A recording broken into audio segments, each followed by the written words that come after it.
Hey everyone, welcome back to Crypto Cash. Thank you so much for joining me here. Hope you're having a great day. Quick look here at ICP, seeing what's going on. Thank you to my community for just reaching out and being awesome, in general with what's going on here lately. I'm happy that you're taking my advice and just pumping the brakes, relaxing, calming down, not getting too crazy with longs or shorts. Obviously, shorts, in hindsight can be pretty profitable here, but they're inherently more risky. So just please, please, please, don't hesitate to pump the brakes and just relax and calm down. Take it easy. As I mentioned on my TikTok, Telegram, and Twitter, it's important to be patient today, specifically because we got Fed meeting. So wait until the results post first and then consider trading. Or if you're going to trade into it, low leverage, low position size. Okay.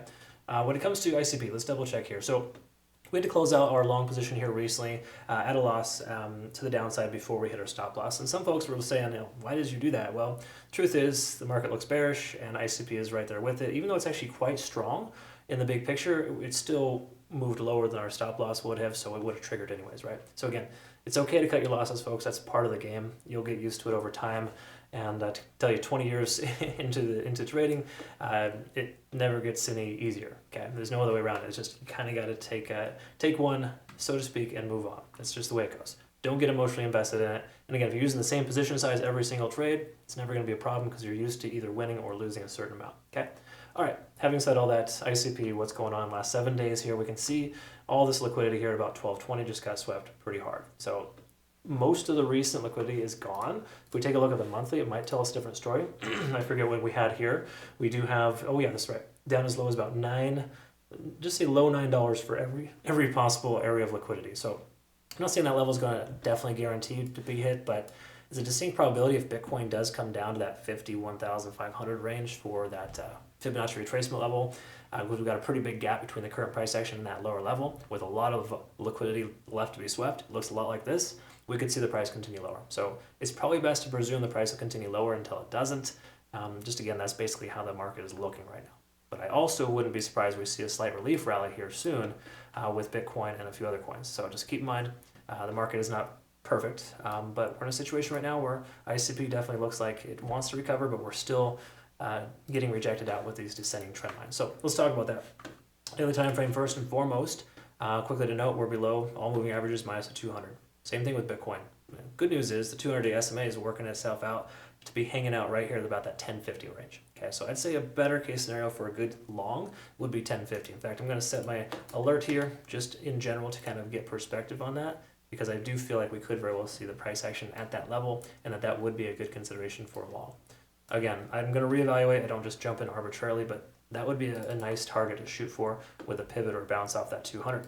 We can see we're still not fully maxed out to the downside here. Our side keeps creeping down, but honestly, ICP's put up a pretty good fight. Most other coins are dropping, flopping over. ICP's trying to, recover and doing pretty well, all things considered. Don't let that get in your head though, because again, there's a lot of reasons not to take a trade right now. We are still honoring this descending trend, this new trend here, kind of just letting us know that we're establishing lower highs pretty consistently, and there's no real other way around it. That's a bearish sign, okay? So again, careful just jumping in arbitrarily to longs. If we get back up over 50 on the RSI, we might have a fighting chance. Between now and then, we're not there. That's just the way it goes. MACD is trying to converge, so definitely looking decent there, and overall, we're looking not too shabby, but also not too great either. It's kind of that strange transition, so to speak, that you just kind of wait, and you got to wait for confirmation. We're not there yet. There's not a lot of confirming factors in the market right now, minus most things confirming bearish. But once again, most people prefer to take long positions, and shorts are inherently more risky. So I would recommend waiting for a good long, or to effectively get a bearish backtest for a short. But we don't see those here on this chart. ICP's chart's a lot different. Having said all that, we get a confirmation here on the cloud. We can confirm that we're in a position where we're still below the cloud. We talked about this yesterday.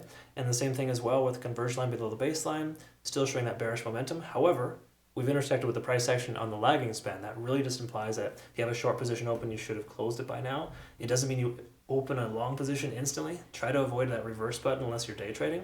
And I can tell you right now that no trade is the best trade. There's no confirming factors here in either direction, letting us know that we're confidently can take a trade in either way. Okay, now again, we could look at the 15-minute or the 1-minute chart and find a good day trade and scalp the heck out of this. That's perfectly fine. If that's your thing, obviously do that. But it doesn't make a lot of sense for me to sit here and try to show you how to day trade when truth is it's not really the ideal conditions for that, and honestly the platform isn't perfect for that either.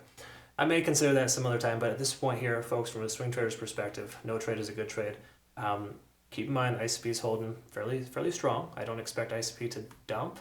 Again, pending Bitcoin doesn't do the same, we should be able to see ICP recover. But until we break above the cloud and or this descending trend, there's no reason to consider a long position. So I would say 24 hours from now, we close at $13 or higher, we might have a leg to stand on. And that's if Bitcoin can stabilize and hold 57 to 60K. If we go any lower, ICP will too.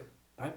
Hope that made sense. I described that correctly. Do me a favor, like the comment, or you can like the comment too, actually, come to think of it. Like, comment below, and of course follow if you haven't already. Join me over on Twitter, TikTok, and Telegram. I just started a TikTok account just to bring you some more fundamental and best practice stuff. So be sure to check that out. I talked about our how things are looking right now with the Jerome Powell speech. There's a lot of market volatility. So check those out, folks, if you like. Thanks again for watching. Hope you have a good rest of your day. We'll see you next one. Bye-bye.